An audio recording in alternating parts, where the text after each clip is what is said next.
Thanks everyone for stopping by. This is the first time I'm standing up here to do a review.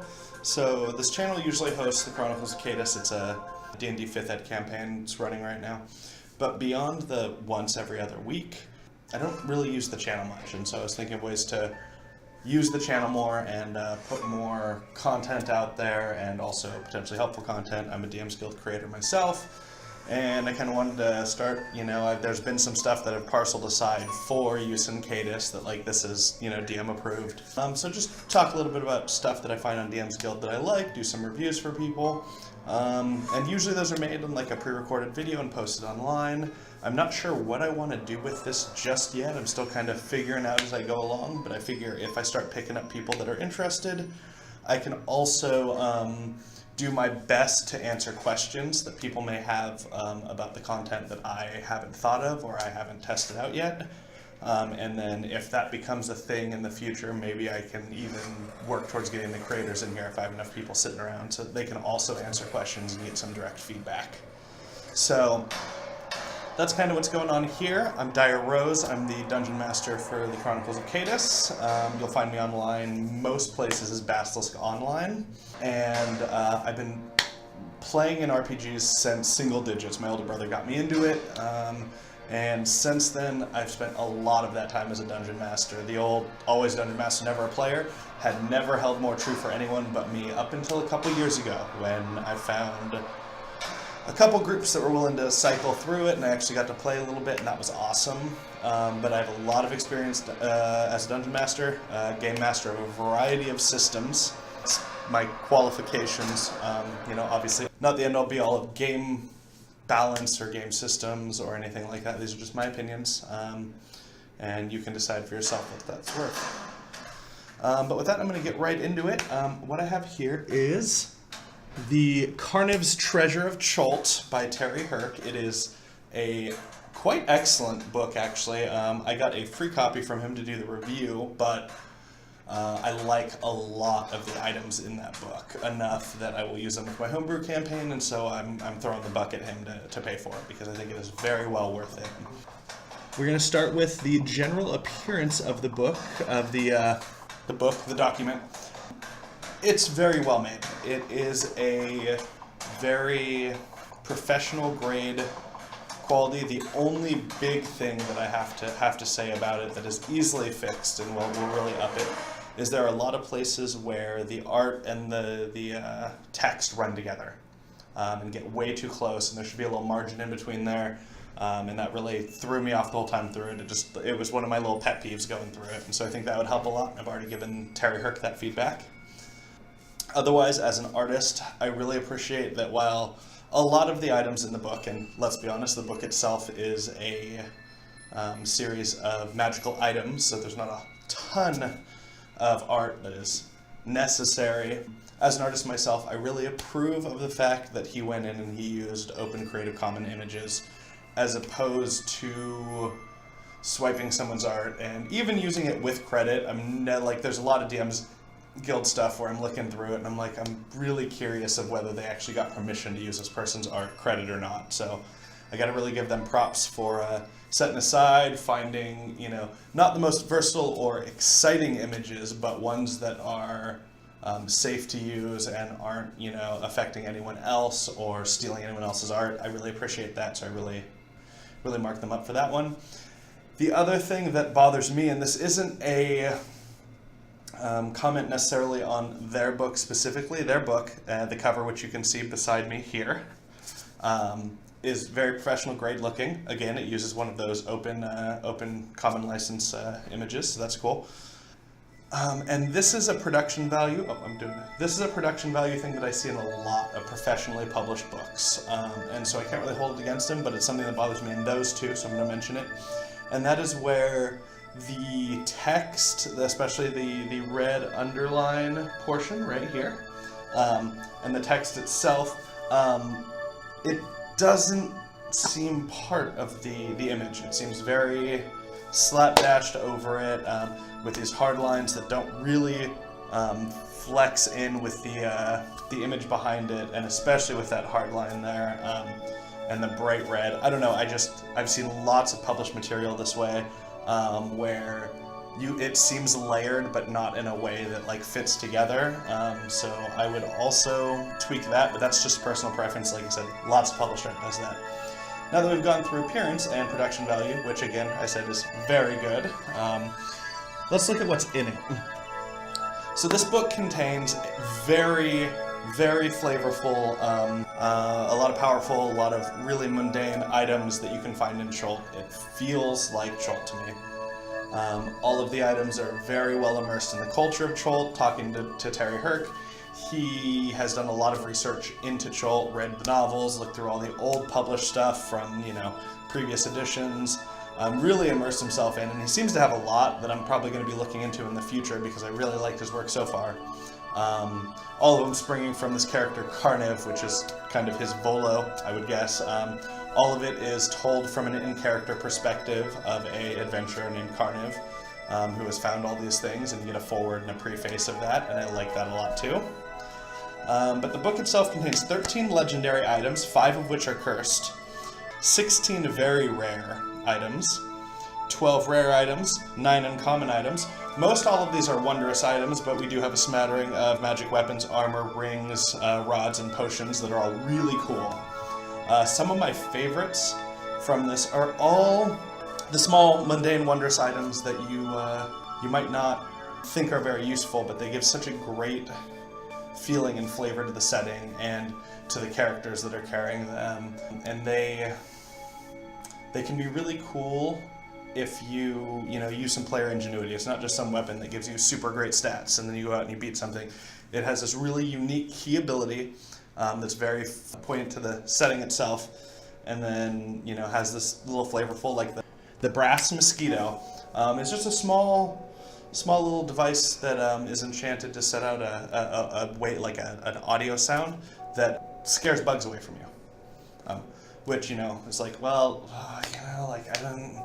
But in the setting of Chult, that would be something that a lot of people would want, even if it's not something that you're going to see a lot of use in game. Just the idea that it's there and it's part of the world is so cool to me. I really like it. It does give you advantage on defenses against insect-based poison attacks, stuff like that. So I do like that. There's a little bit of an option, but mostly it's super flavorful, and I like a lot of the stuff that are in here for it. But I'm not going to get too much into what each of these does. I would honestly suggest paying the $1. It's really worth it. But the Deadhead pennies I remember being really cool that I really liked. So yeah, the Deadhead pennies are used to sanctify the recently deceased. If 2 of these coins are placed in the eyes of a dead creature, the body becomes consecrated. It cannot be raised into undead, and while you have 2 of these coins, you have advantage on death saving throws.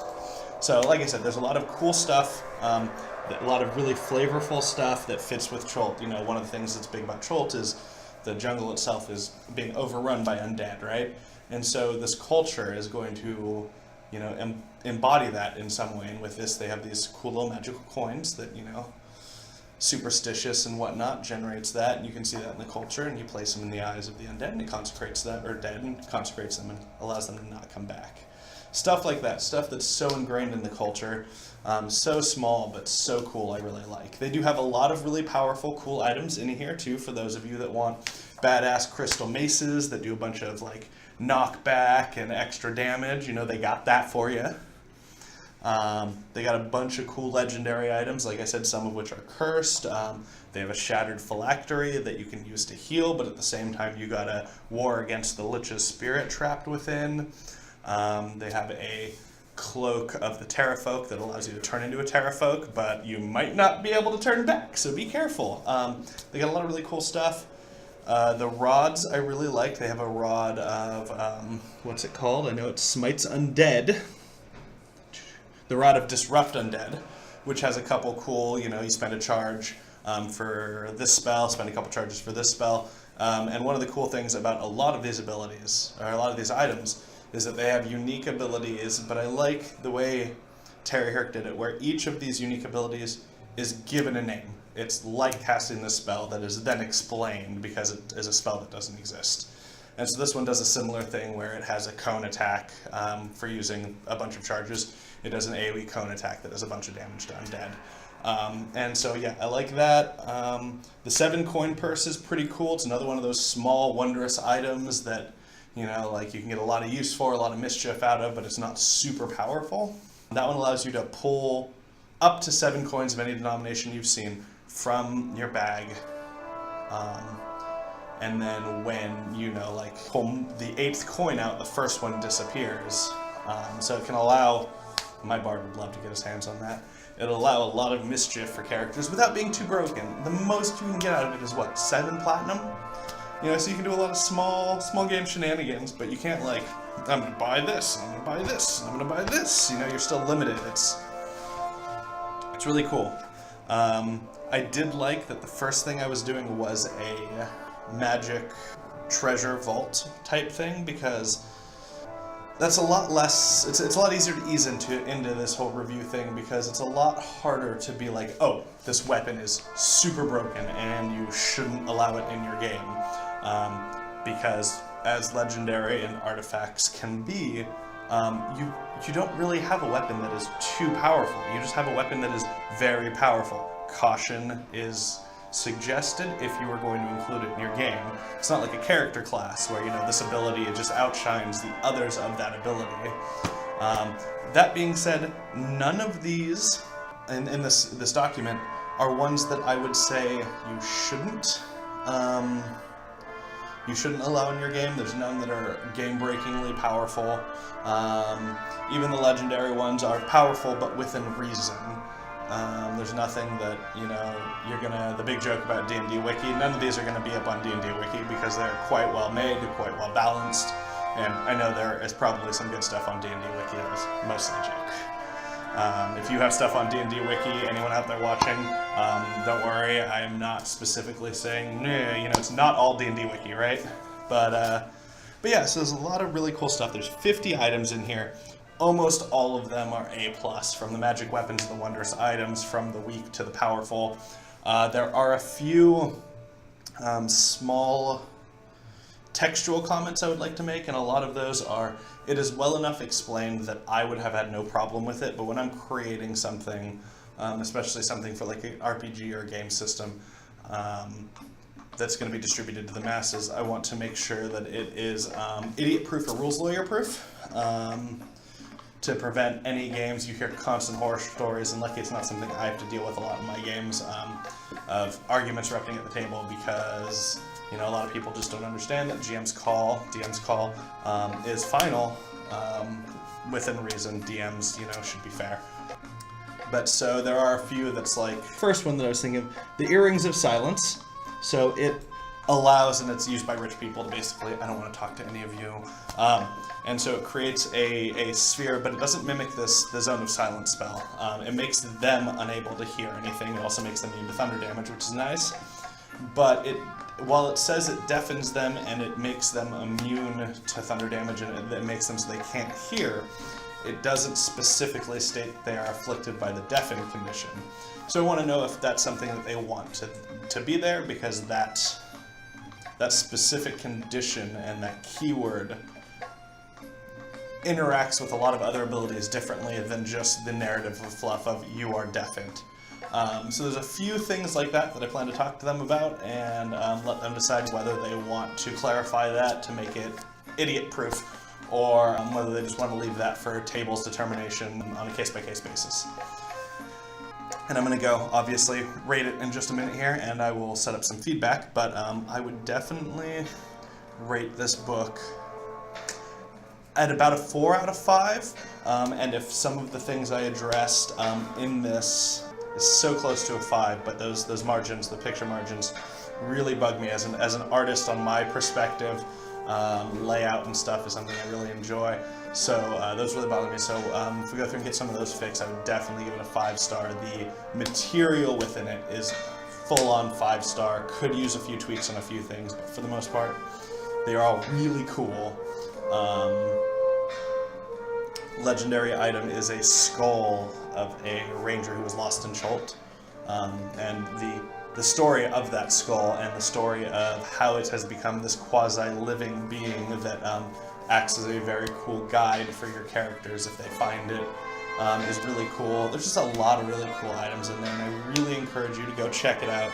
I'm setting up tiny URLs for all of the stuff we do reviews on so that it's easy for you to find, because it's not necessarily easy to do links all the time in Twitch or YouTube. So you can check it out at tinyurl.com/KedasReview1, because this is the first one. So you can go check that out. Go give Terry Herc a follow. His name is right down there. Maybe up there. I don't know. I'm covering my thingy. Haha. Yep, down there. That was right. Go give him a follow and a shout out.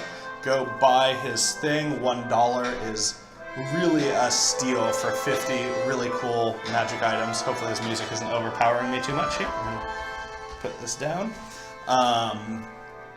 And with that being said, I do want to talk about something that really bothers me on DM's Guild as both a creator and a peruser. Please, folks, if you're out there, if you're downloading stuff, especially pay what you want, because and especially if you haven't donated anything to the cause, leave feedback, leave a rating. If you don't have time to do complicated feedback, click a star. And I'm not asking for pity votes where you're just going to give it 5 because you want to help them out. Honest feedback is really important, honest rating, so that they can help get better, they can provide stuff. But the entire website runs on ratings, on a rating system, on popularity, and I see these platinum titles that has to be thousands, because I'm bronze on my biggest, and I have going on 700. And I know it's exponential increase, it's not an individual tier system.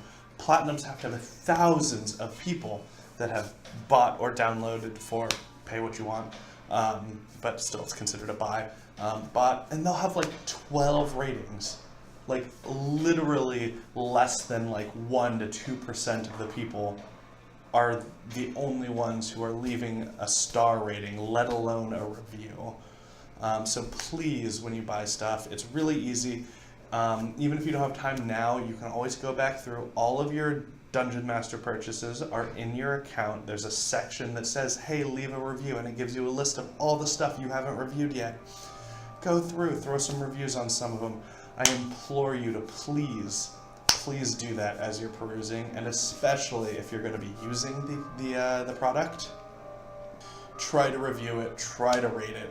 But if you're going to be using it, you did a pay what you want, and this is how I operate, because I'm broke. I'm a millennial living the day-to-day grind, paycheck to paycheck. We all know how it is. Freelance digital artist trying to make some money making Dungeons and Dragons shit. We all know how it is. So I can't afford to buy everything I download, especially if it's something that I turn out I'm not going to use. But like I did with Terry Herc here, I do really appreciate what he did, and I am going to be using some of it in the campaign.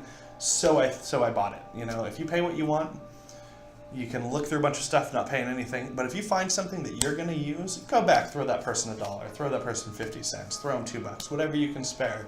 Their hard work is helping you out, and it's helping your game out, and it's adding to your life and your enrichment of your gaming process. So please try to reach out to them in some way, and do what you can to repay them for that, if you can or when you can. In the future, I'll probably have a little more content too. Like I said, I'm still trying to figure out what's going to go on. I don't know if anyone is in the chat right now. If you are, hello, say hi. And if you have any questions on this specific product, feel free to shoot them at me, and I will do my best to respond to questions. All right, looks like no one's here yet, which is not a surprise for me. I'm still kind of building up my fan base and my follower base, and I'm hoping that getting some more activity on Twitch and YouTube and Twitter in that way will help. So thank you so much for stopping in. Thank you so much for watching this video after the fact, if that's what you're doing now. I'm going to go. The next one will be more, and I will take from this experience and try to improve it a little bit. I will have some better notes ready, and I will have some more key speaking points. I'm just trying to figure the system out. So thank you so much, and I will talk to you guys later.